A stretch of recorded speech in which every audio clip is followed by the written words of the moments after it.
大容量收纳袋真实用，换季收纳真需要，简单便携又漂亮。这个就是一个门弧框，连个62厘米，我们叫竖着做好，直接从这两侧边进行车缝。我们如果做单层，我们就做来去缝。翻到正面哈，从正面这先车缝0.3厘米哈，我们做来去缝，我们就等于把毛边处理掉哈。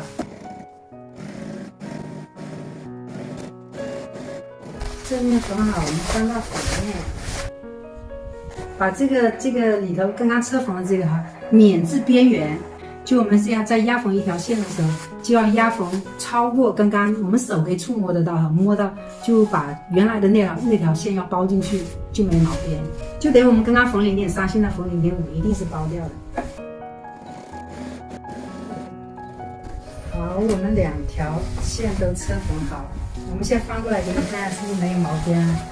我们来进行抓角，这个底边这样打开，齐这边的车缝点，对齐底边的这条缝哈，用珠针固定，对齐这边这条缝哈。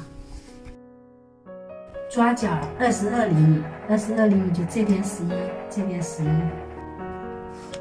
好，大概可以。我们现在就沿着这条画线，我们车缝一个角。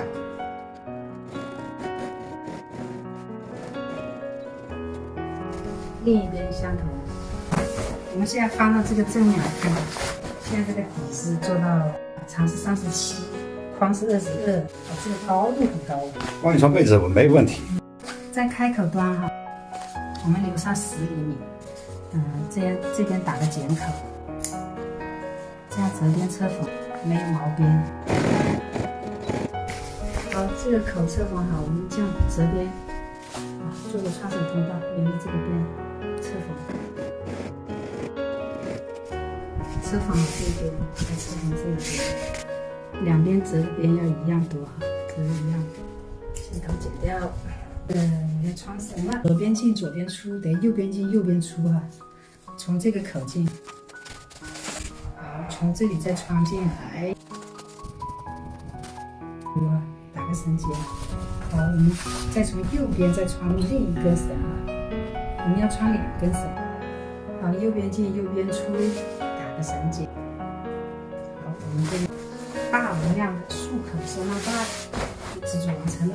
几十件衣物轻松收纳，换季羽绒服被褥好伴侣，多做几个超级实用。